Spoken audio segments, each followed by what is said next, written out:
So I am going to be doing a small series of religious beliefs of today.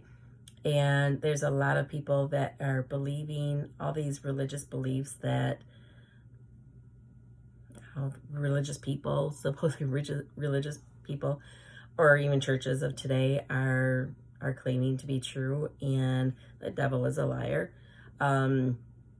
He likes to twist the truth to make it seem like it is the real truth. And this is something that Jesus actually dealt with in his time.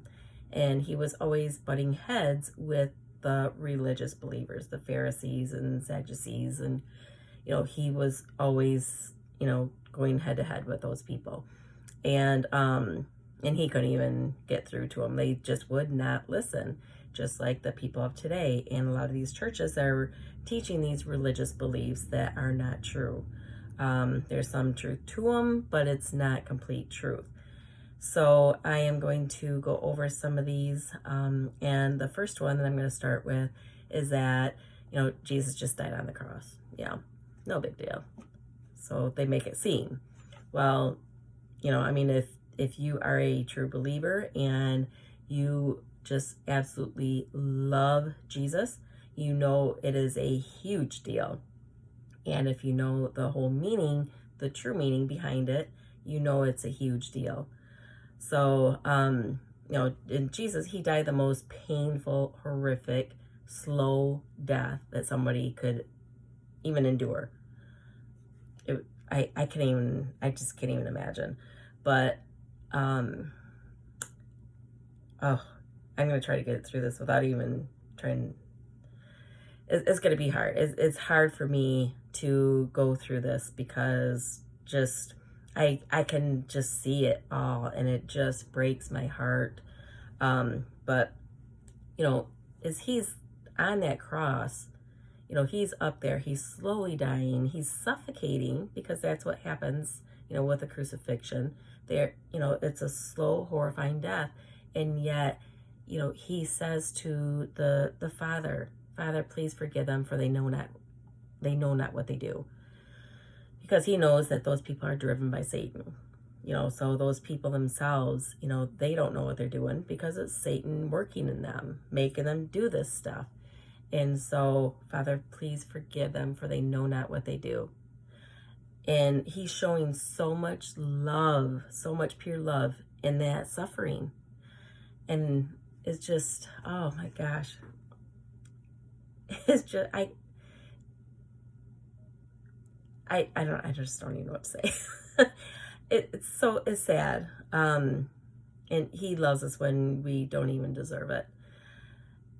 And yet people today, this is what just frustrates me though, is people today, they mock him, they say lies about him, and they just have no idea, because they honestly don't know the real Jesus. They really don't. They're just believing the things that people say, instead of getting into the Bible themselves and getting to know him. And that's what, everybody needs to do, instead of believing everything that you're hearing. And, people, saying that they're willing to risk hell rather than be in heaven with Jesus. And yet Jesus died on that cross for that very person who's denying him and saying they'd rather risk hell than to be in heaven with Jesus. So, I don't know, that is just the most stupid. I can't even stress that enough, how stupid that is. It's a complete disrespect to Jesus and what he did. He did so much for people that they don't even appreciate. And it's sad. And people are going to put themselves in hell, because he does not put anybody in hell. He did this to keep people out of hell. He didn't go to hell for just no reason. He went there to get the keys to death, hell, and the grave, to keep people like that out of hell. And they're choosing to be in there because they have no idea what's waiting for them. So, Jesus was flogged, and that was also called a flagellation. It's a form of the most brutal, inhumane punishment anybody could ever endure. And this was called a flagrum. So this was a whip containing of at least 3 different strands of leather.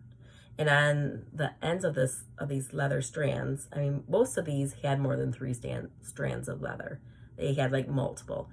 And at the ends of these was these iron balls, and these were weighted balls. And then at the end of that was they had sheep bones, and those sheep bones were meant to just completely tear apart the flesh. So by the weighted balls, it gets it deeper in there, and it just, I mean, it with the weighted balls, it does injuries to like the internal organs. And then, with the sheep bones, to cut into the flesh, tear the muscles away from the bone. And so he was literally ripped apart, completely ripped apart, where he didn't even look human. And so it says that the victim was stripped of all clothing and chained to a pillar in a kneeling position, which allowed the torture to gain greater weight with the flagrum. The torture would change sides as to ensure all parts of the body were equally dealt with. And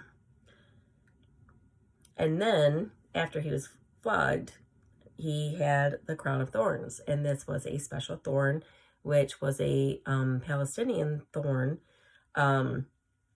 So, they made the thorn, put it on his head. But it wasn't just placed on his head.